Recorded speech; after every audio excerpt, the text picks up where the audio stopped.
ሰላም ጤና ይስጥልን የተከበራችሁ የጤና ቲዩብ ዩቲዩብ ቤተሰብ ተከታይ በሙሉ እንደምን አላችሁ? እኔ ደህና ነኝ። ዛሬ አንድ መረጃ ይዤላችሁ መጥቻለሁ። እስከ መረጃው ፍጻሜ ድረስ አብራችሁን ቆዩ። ለቻናሉ አዲስ ከሆናችሁ ላይክ፣ ሼር ኤንድ ሰብስክራይብ በማድረግ ቤተሰብ ይሁኑ። በዛሬው ቪዲዮ ይዤላችሁ የመጣሁት ስለ እንፍርፍሪት ወይም የነርቭ መታወክ ወይም በእንግሊዝኛው ሴዠር እና የሚጥል በሽታ ምንነት፣ ምልክቶችና ሕክምናው የሚለውን መረጃ ይዤላችሁ መጥቻለሁ። አብራችሁን ቆዩ።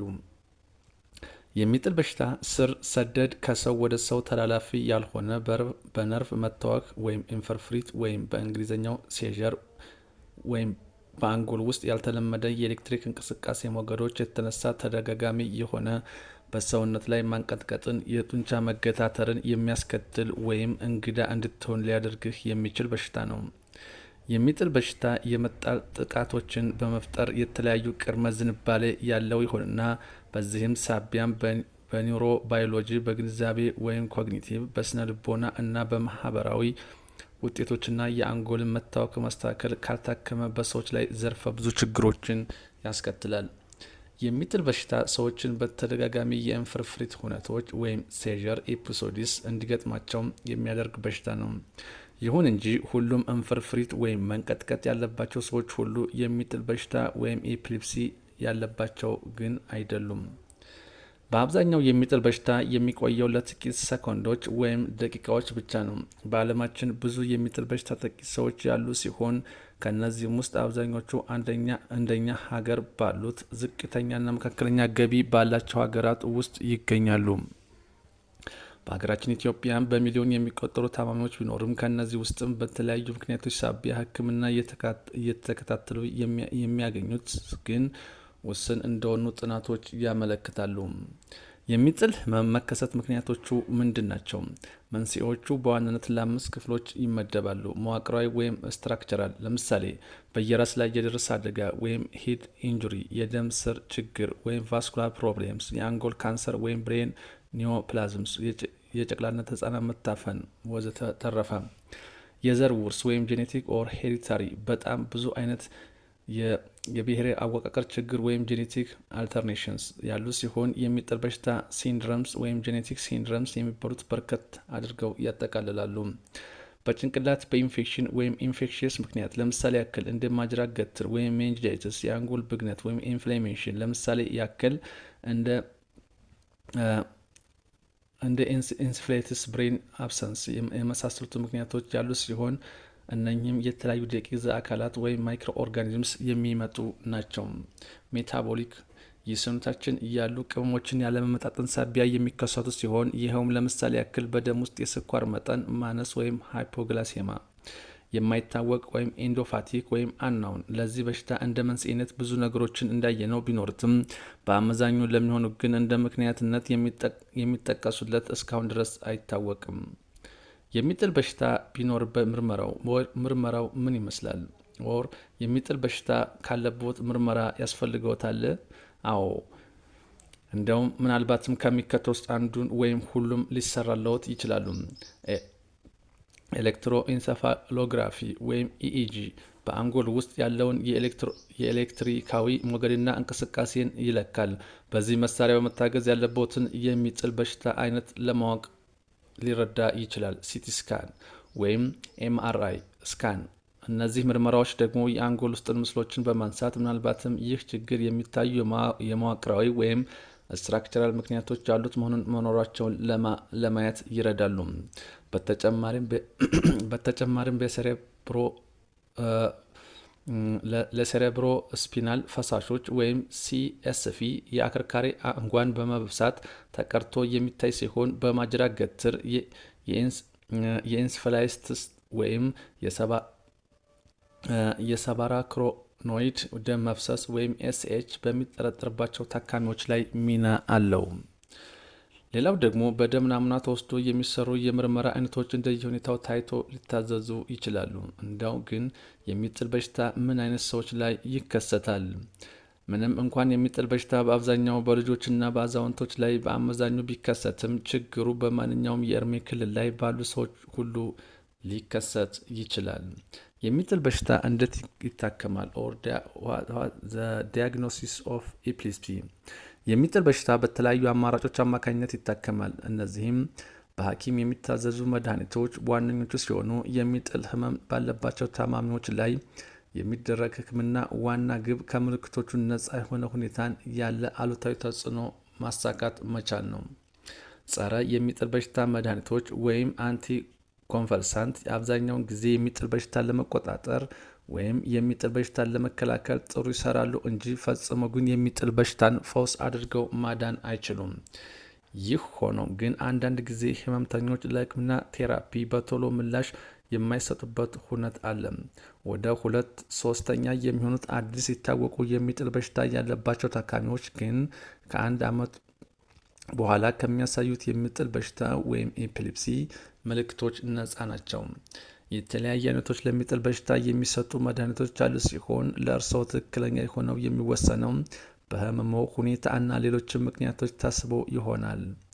በተቻለ መጠን የሚመረጡት መድኃኒቶች ደግሞ የሚጥል በሽታ ያለበትን ሲንድረም ወይም ኤፒሌፕሲ ሲንድረምስ ትክክለኛ ምርመራ ሁነት ላይ ከተመሰረተ እንደሆነም ይመከራል። ምክንያቱም ለተወሰኑ መድኃኒቶች ምላሽ በተለያዩ ሲንድሮሞች መካከል ስለሚለያይ ነው። የመድኃኒቶቹ አጠቃቀም እንዴት ነው? ታማሚው መድኃኒቶችን ሲወስድ በአንድ ጊዜ በአንድ የመድኃኒት አይነት ወይም ሞኖቴራፒ ወይንም ደግሞ ከአንድ አይነት በላይ መድኃኒቶች ወይም ፖሊቴራፒ እንደየሁኔታው ታይቶ ሊታዘዝለት ይችላል። ሞኖቴራፒ ውጤታማ ከሆነ እና ችግሩን መቆጣጠር ከተቻለ በዚህ መንገድ እንዲታከሙ ይመከራል። ምክንያቱም ደግሞ አሉታዊ ተጽዕኖዎችን የመቀነስ እድልን ስላለውና የመድኃኒት መስተጋብርን ተያይዞ የሚከሰቱ ችግሮችን ስለሚያቃልል ነው። ለሚጥል ህመም የሚታዘዙ መድኃኒቶች እንደየግለሰቡ ሁነት የሚወሰን ሲሆን ከብዙ በጥቂቱ የሚከተሉትን ጨምሮ በታካሚዎች ሁነት በመነሳት የመድኃኒቶች አጠቃቀምን የተለያየ ይሆናል።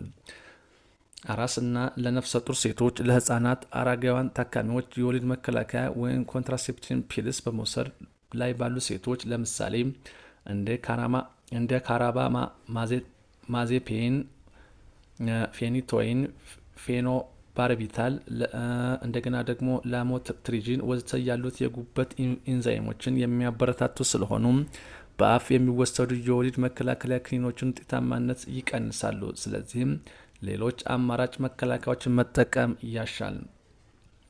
የጉበት ወይም የኩላሊት ችግር ያለባቸው ታካሚዎች፣ በኤችአይቪ ኤድስ ቫይረስ የተጠቁ ህመምተኞች ላይ ወዘተ ከሚወሰዱት መድኃኒቶች ላይ ሌላ የሚደረግ ሕክምና ይኖራል። እኒህ መድኃኒቶች የተለያዩ ሁኔታዎችን ሁሉ አስመልክቶ በደንብ ተሰጥተው ህመሙን ካልተቆጣጠሩት ሐኪሞ ስለ ሌሎች ሊሆነው ስለሚችሉ የሕክምና አማራጮች ከእርስዎ ጋር ሊነጋገር ይችላል። እነዚህም የሚከተቱን ሊያካትት ይችላል። የአንጎል ቀዶ ጥገና፣ የሚጥል በሽታን ለመቆጣጠር ወደ ደረትዎ የሚገባ ወይም የቫገስ ነርቭ ማነቃቂያ ወይም ቫጋል ነርቭ ስቲሙሌተር የሚባል መሳሪያ።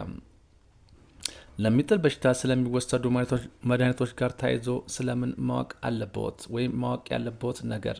እነዚህ መድኃኒቶች የጎንዮሽ ጉዳቶች ሊያስከትሉ ይችላሉ። ስለዚህ ስላለብዎት የጎንዮሽ ጉዳቶች ለሐኪሞ ያሳውቁ። በዚህ መንገድም አንድ ላይ ሆነው ምርጡን መድኃኒት እና መጠን ለእርስዎ ማግኘት ይችላሉ።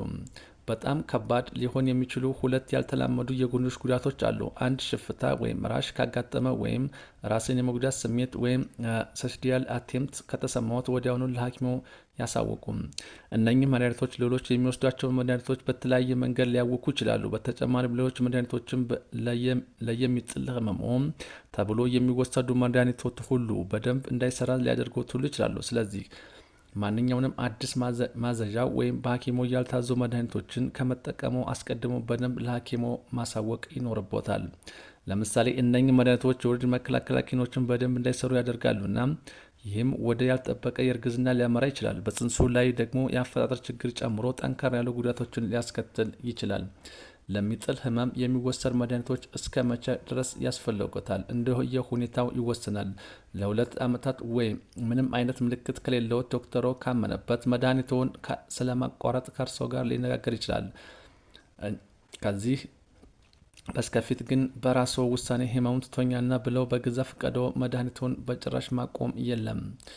የህመሙ ምልክቶች እንዳይመላለስቦት ማድረግ ያለቦት ነገር መድኃኒቱን ልክ እንደታዘዙት መውሰድ፣ በቂ እንቅልፍ ማግኘት። በቂ እንቅልፍ አለማግኘት የህመሙ ምልክቶችን እንዲመላለሱ እድል ይጨምራል። ጤናማ አመጋገብ መመገብ፣ አልኮል ከመጠጣት ይልቅ በአደንዛዥ እጽ ከመውሰድ መቆጠብ።